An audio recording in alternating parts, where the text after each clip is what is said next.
tadi Bang Ren kan sudah menyinggung sejarahnya ya, sejarah transisi kekuasaan di kita. Kan bagaimanapun pucuk kekuasaan kita itu ya di presiden kan. Betul.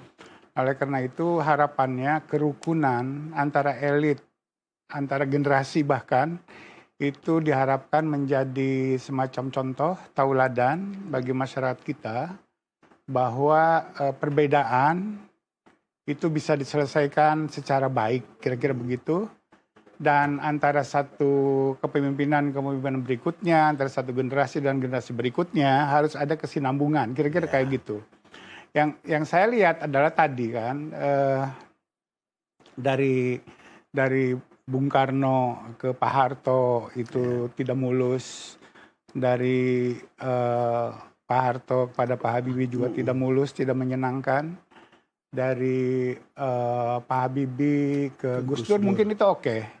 Itu di situ tidak ada karena Pak Habibie-nya itu tidak ikut kontestasi di situ ya, di MPR waktu itu zamannya. MPR yang memutuskan. Ya, terus kemudian tapi kerikil muncul lagi pada masa Ibu Mega ke Gus Dur. Kemudian dari Ibu Mega ke Pak SBY juga kurang gitu ya. Nah, oleh karena itu sadar tentang situasi seperti itu, keadaan seperti itu dalam sejarah elit politik kita, Pak SBY punya gagasan gitu ya untuk menciptakan bahwa transisi politik, transisi pucuk kepemimpinan itu mestinya bisa dilakukan dengan sangat baik. Dan itu bisa diatur sedemikian seperti yang dilakukan oleh Pak SBY untuk memberikan pelajaran bagi bangsa bahwa perbedaan politik itu biasa dan harusnya itu tidak berakhir dengan tidak baik, kira-kira kayak gitu. Nah, Pak SBY melakukan itu, saya ingat betul tuh Bang Don ya. Kalau Pak Jokowi setelah dari Senayan, itu dia mengunjungi tim suksesnya kemana-mana, sehingga Pak SBY itu nunggu lama sekali di sana waktu itu ya. Disambut oleh tim sukses di sejumlah spot. Betul, di sejumlah spot, naik andong pula gitu ya kan. Saya ingat sampai kemudian kita nunggu lama. Iya, gitu, lama banget. Jadi itu Pak Jokowi memang unik gitu ya. Nah sekarang ini cuma konteksnya beda gitu. Ini yang penting ya. Transisi dari Pak SBY ke Pak Jokowi itu lebih dibutuhkan. Masa sambut lepas itu itu lebih dibutuhkan karena apa? Karena Pak Jokowi dan Pak SBY itu dari kubu politik yang berbeda. You know? Jadi itu menjadi sangat bernilai waktu itu ya. Jadi Pak SBY ingin menunjukkan look, kami ini beda kubu politiknya tapi bisa rukun. Itu yang ingin kalau Pak Jokowi ke Pak Prabowo itu relatif dalam 5 tahun terakhir kan udah rukun, ya kan, udah satu kesatuan. Nah oleh karena itu lebih mulus, lebih gampang, kira-kira kayak begitu. Nah oleh karena itu mestinya itu tinggal meneruskan dengan lebih mudah pada masa transisi dari Pak Jokowi ke Pak Prabowo ini. Jadi sebagai awal ya kita tentu saja tidak dalam posisi untuk mengevaluasi gitu ya, dan tidak terlalu wise, dini, tidak wise kan, tidak mengevaluasi belum apa-apa. Tapi satu hal ini kan soal personality, soal style seorang Pak Prabowo gitu ya. Pak Prabowo ini kalau mau pakai istilah hub faith, itu dua tipe kepemimpinan di Indonesia. Ada solidarity maker, ada semacam teknokrat kayak begitu, administratur disebutnya. Dulu yang solidarity maker itu Bung Karno. Jadi dia memobilisasi untuk membuat solidnya bersatu kayak begitu untuk mencapai sebuah cita-cita dengan pidato yang menggelegar kayak begitu. Sementara Bung Hatta itu lebih administratur untuk bagaimana secara teknokratik untuk mencapai cita-cita. Nah sekarang kurang lebih menurut saya Prabowo ini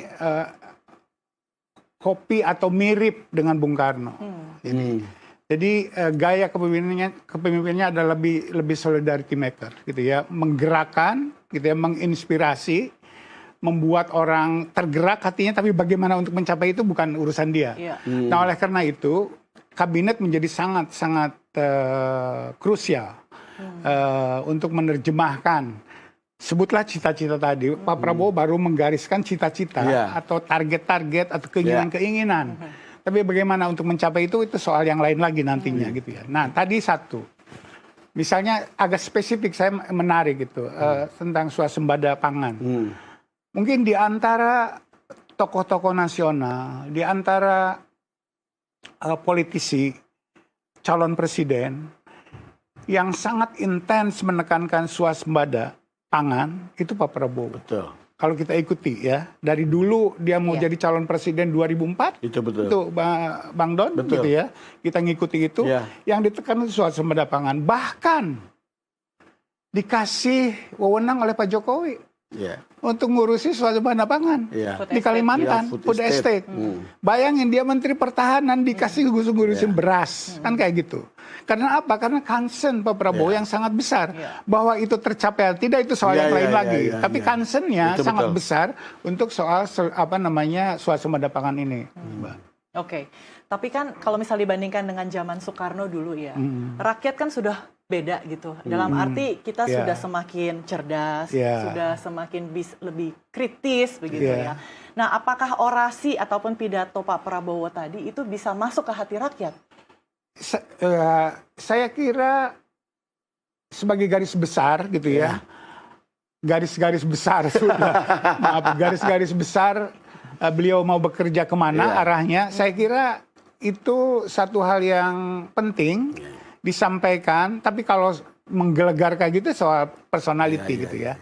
Anda tidak bisa meminta orang kayak Pak Budiono untuk menggelegar kayak gitu. Nah, itu lebih administrator ya, orang seperti Pak Budiono misalnya. Itu soal gaya gitu ya. Jadi kita jangan lihat gayanya, tapi tipenya, visi dia dan tipe dia gitu. Jadi Anda juga jangan terlalu berharap sama dia langsung untuk urusan-urusan yang teknokratik sifatnya, gitu ya. Oleh karena itu seperti saya katakan tadi, kabinet, anggota kabinet menjadi sangat-sangat krusial, gitu ya. Jadi dia hanya meletakkan konsep-konsep dasar. Ayo, oleh karena itu dia rekrut anggota kabinetnya harus pas untuk mencapai target-target tersebut. Tadi ya, titik beratnya pada ekonomi. Tapi kan ekonomi juga terintegrasi dengan politik gitu ya, yang harus diperhatikan bahwa makanya Pak Prabowo tadi di samping udah awalnya mengatakan tentang swasembada, pangan dan energi gitu ya. Di sana kemudian dia bicara tentang korupsi. Oke. Karena ini tidak mungkin dicapai. Betul. Kalau dalam pelaksanaannya itu tidak bersih pemerintahnya. Pak Prabowo dengan keras tadi mengatakan bahwa harus dihukum, penegakan hukum harus jelas, kira-kira kayak gitu. Dan itu pesan pada kita sekarang sebenarnya, itu ya. Saya sih nunggu-nunggu tadi ketika pidato Pak Prabowo dia nyebut KPK. Oh iya. Saya nunggu-nunggu Pak Prabowo apa pendapatnya tentang KPK. KPK yang sudah dibonsai menurut saya gitu belakangan ya. dibonsai kan. Sekarang sikap Pak Prabowo seperti apa? Dan sekarang akan terjadi pemilihan KPK kan? Iya. Kan KPK itu amanat reformasi gitu ya. Dan ada undang-undangnya kira-kira kayak begitu. Dan sekarang sedang proses pemilihan pimpinan KPK baru, Bang Don, gitu ya. Iya betul. Nah, oleh karena itu menjadi krusial nih, ya kan? Pesan Pak Prabowo ini, sejauh mana orang-orang yang tampil sebagai pimpinan KPK atau KPK itu nanti akan tidak diperhatikan, akan kembalikan lagi kepada kejaksaan dan kepolisian, kan? Itu bisa saja terjadi. Tapi saya sih ingin mengatakan bahwa apapun alasannya Pak Prabowo, gitu ya. Tapi target dia ingin memberantas korupsi itu penting, itu sangat-sangat penting karena agenda ekonomi dia itu tidak akan tercapai. Karena apa? Karena untuk tadi ya, untuk buka sawah, untuk makan dan seterusnya, ekonomi harus tumbuh. Ekonomi tumbuh itu harus ada investasi. Apalagi targetnya 8%. 8% apalagi kan, gitu loh. Nah, oleh karena itu juga saya tambahkan 8% itu diminta kepada menteri-menteri yang sebagian besar udah ada yang sekarang. Tapi yang menarik tadi itu Prof. Saiful bicara tidak ada eksplisit statement dari seorang Prabowo tentang eksistensi KPK. Karena belakangan banyak sekali kritik Pak Jokowi itu membonsai membonsai KPK, lalu kemudian akhirnya seperti ini gitu. Padahal ketika 5 tahun lalu, Prof, saya ikut di Sentul, Convention Hall. Bagaimana pidato seorang Pak Jokowi itu, saya akan gigit sendiri, saya akan jewer sendiri gitu. Tapi belakangan kok jadi justru KPK-nya kayak begitu gitu. Tidak pernah terjadi di dalam sejarah reformasi kita, pimpinan KPK itu jadi tahanan, gitu kan, jadi tersangka. Jadi tersangka, ya. Kan? Tidak pernah. Iya betul. Nah itu satu. Karena integritas dan bersih ya, sepanjang sejarah. Lumayan lah selama ini sebelum masa Pak Jokowi. Nah itu tantangan buat Pak Prabowo. Oleh karena itu juga unsur tadi, Bang Don, check and balances. Check and balances itu bisa dilakukan salah satunya adalah oleh DPR. Kepada pemerintah. Yang lain juga adalah dari judikatif. Ya. Judikatif itu bagian dari judikatif itu KPK. Jadi penegak hukum, lembaga penegak hukum. Sejauh mana itu independen dan bisa mengontrol pemerintah, kira-kira kayak gitu. Nah, apakah Pak Prabowo akan mengembalikan undang-undang KPK seperti sedia kala, gitu ya? Tidak dirubah yang dilakukan oleh Pak Jokowi, di mana misalnya harus ada Dewan Pengawas gitu yang diangkat oleh presiden dan bertanggung jawab kepada presiden. Ya, itu yang membuat KPK tidak independen. Apakah Pak Prabowo concern dengan itu? Nah itu catatan untuk melihat sejauh mana Pak Prabowo memang serius untuk memberantas korupsi. Penekanan pada kekhasan demokrasi kita, atau setidaknya harapan dan keinginan bahwa demokrasi kita itu berbeda, unik, sebut begitu ya. Yang sesuai dengan sejarah dan adat istiadat kita, nilai-nilai kita, dan seterusnya. Tapi apa yang dimaksud dengan semua itu yang disampaikan oleh Pak Prabowo adalah demokrasi yang tidak konflik, tidak kekerasan, santun, tidak caci maki, dan seterusnya. Bagus dong. Saya kira demokrasi dimanapun mendambakan yang semacam itu. Dan itu tidak khas kita, gitu ya. Tapi Pak Prabowo kemudian itu mengaitkan dengan kekhasan kita, itu adalah satu cara aja untuk, menurut saya, untuk menyampaikan kepada publik bahwa kita ini punya tradisi loh. Dan tradisinya itu seperti itu, yang bagus itu. Dan itu pun dicita-citakan oleh bangsa manapun di dunia yang ingin membangun demokrasi. Demokrasi kan pada hakikatnya adalah pengelolaan konflik atau kekerasan agar itu tidak tercapai, tidak terjadi kekerasan tersebut gitu. Jadi itu pada hakikatnya demokrasi, dan juga tidak ada itu caci maki dan seterusnya. Kalaupun itu ada gitu, itu tidak diinginkan sebenarnya dimanapun gitu ya. Yang diinginkan adalah kedamaian, yang diinginkan adalah musyawarah. Tapi kalau musyawarah tidak tercapai ya voting, itu di mana-mana seperti itu. Nah oleh karena itu menurut saya adalah itu cara Pak Prabowo untuk menyampaikan kepada publik gitu ya. Kita lihat sejarah kita, jangan dianggap, kira-kira menurut penafsiran saya, mungkin salah Bang Don ya, demokrasi itu bukan sesuatu yang asing bagi masyarakat kita. Kita udah punya tradisi. Bung Karno, Bung Hatta, udah memulainya itu ya.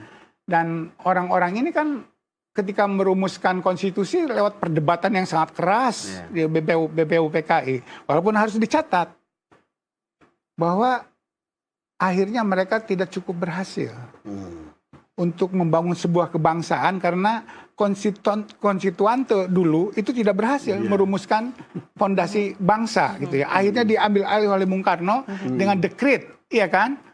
Jangan sampai itu terjadi.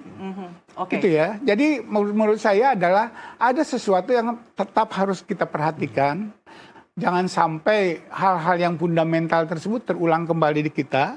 Yang dimaksud oleh Pak Prabowo tadi bahwa kita punya tradisi, kita harus punya kemampuan untuk memilih tradisi mana yang lebih diinginkan oleh bangsa kita untuk maju ke depan.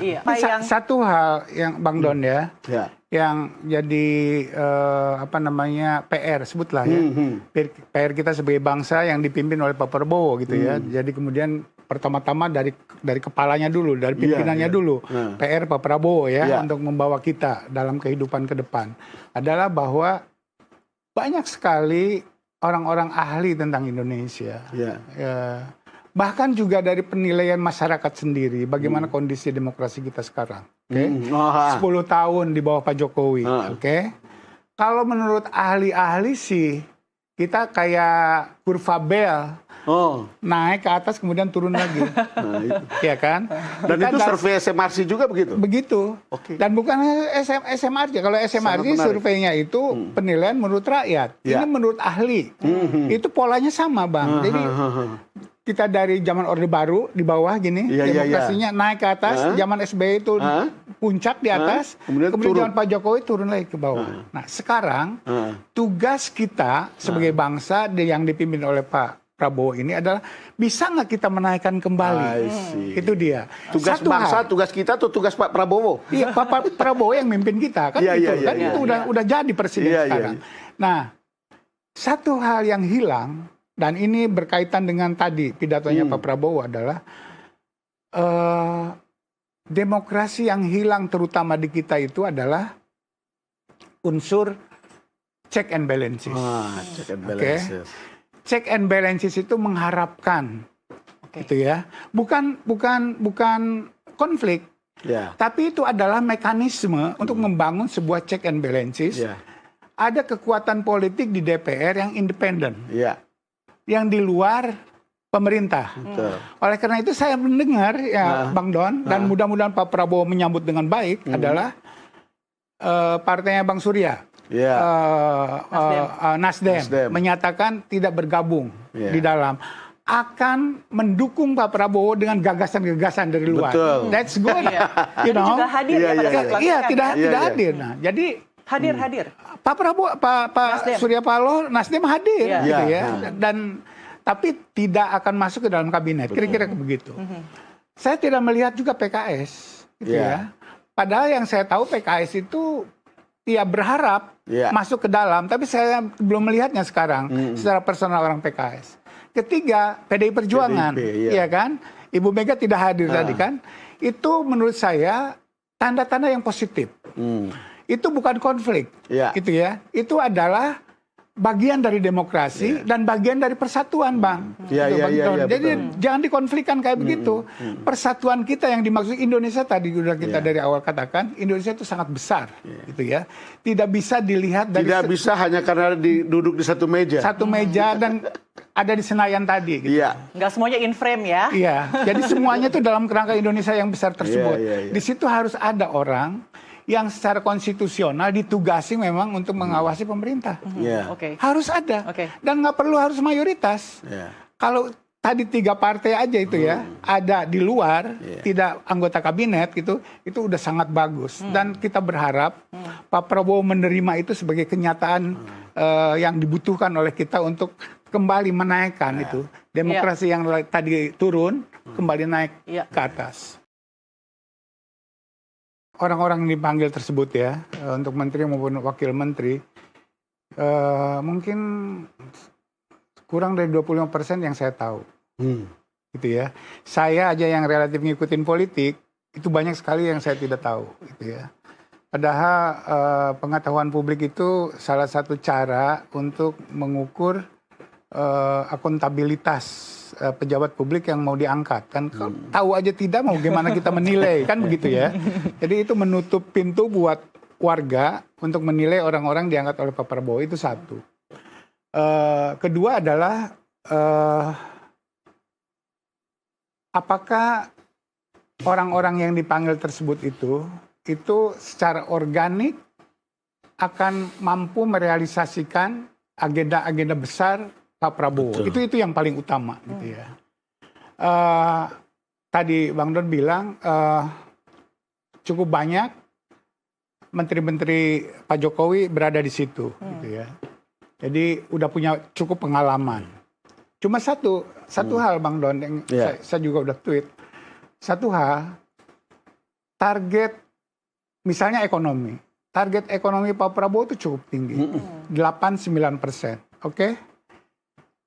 Nah, menteri-menteri ekonomi yang itu hampir semuanya dari Pak Jokowi, gitu ya, sekarang berada di kabinetnya Pak Prabowo dengan target 8-9%. Sementara di bawah kepemimpinan Pak Jokowi, kemampuan menteri-menteri ini tidak lebih dari 5%. Bagaimana Anda bisa harapkan, gitu ya? Kalau boleh itu pertanyaan kritis. Iya. Mungkin Betul. karena Bagaimana kita bisa harapkan untuk bisa mencapai 8-9%? Kalau memang orang-orang ini punya kemampuan untuk membuat seperti itu, kenapa tidak dilakukan pada zaman Pak Jokowi? apakah Itu pertanyaannya. mungkin salah satu cara Pak Prabowo adalah menyempitkan beberapa wakil menteri yang profesional, yang teknokrat untuk membantu kinerja menterinya? Harapannya begitu, tapi saya setidak-tidaknya sekarang belum melihat wakil-wakil menteri macam apa yang akan mewujudkan dari kurang dari 5% menjadi 7-8%. Udah 6% aja saya udah senang gitu ya. Ini inginnya 8-9%. Oleh karena itu sebuah cita-cita yang bagus untuk mendukung program-program yang ambisius dari Pak Prabowo gitu ya. Bayangkan mau swasembada pangan dalam waktu 4-5 tahun terakhir, kan itu konkret, janjinya konkret gitu ya. Nanti kita gampang itu ininya mengevaluasinya karena ada pernyataan seperti itu. Nah, cuma kemudian adalah apakah postur kabinetnya ini mendukung itu apa enggak gitu loh. Kalau targetnya tadi ya, targetnya sangat tinggi, sementara orang yang dipakainya adalah orang-orang yang kelasnya 5% gitu ya. Di situ ada gap menurut saya. Kenapa Pak Prabowo tidak berinovasi? Harus berani dong ambil resiko. Rekrut orang-orang baru. Memang tidak ada gitu ya. Saya hormat dengan Ibu Sri Mulyani dan teman-temannya kayak gitu ya. Tapi kan mungkin ada yang lain. Atau apakah orang-orang seperti Ibu Sri Mulyani ini kontribusinya akan lain di bawah Pak Prabowo dibanding dengan Pak Jokowi? Itu pertanyaannya yang harus dijawab ya kan. Kalau di bawah Pak Jokowi kemampuan mereka itu hanya 5% kurang. Oke? Mungkin di bawah Pak Prabowo nilainya bisa jadi 8. Kita harapkan. Pak Prabowo adalah itulah bagaimana caranya ia memecah atau memekarkan kementerian dan lembaga. Jadi ada yang menerima penerimaan negara, kemudian ada yang ngurusin fiskal dan lain-lainnya. Dan itu bisa lebih fokus gitu katanya. Dan itu sekarang sudah kembali lagi pada porsi yang lama. Ibu Sri Mulyani tidak setuju dengan itu. Nah, oleh karena itu kita lihatlah ya, apakah Sri Mulyani di tangan Prabowo akan lain, akan lebih menyala gitu ya, dibanding di tangan Pak Jokowi. Kita lihat.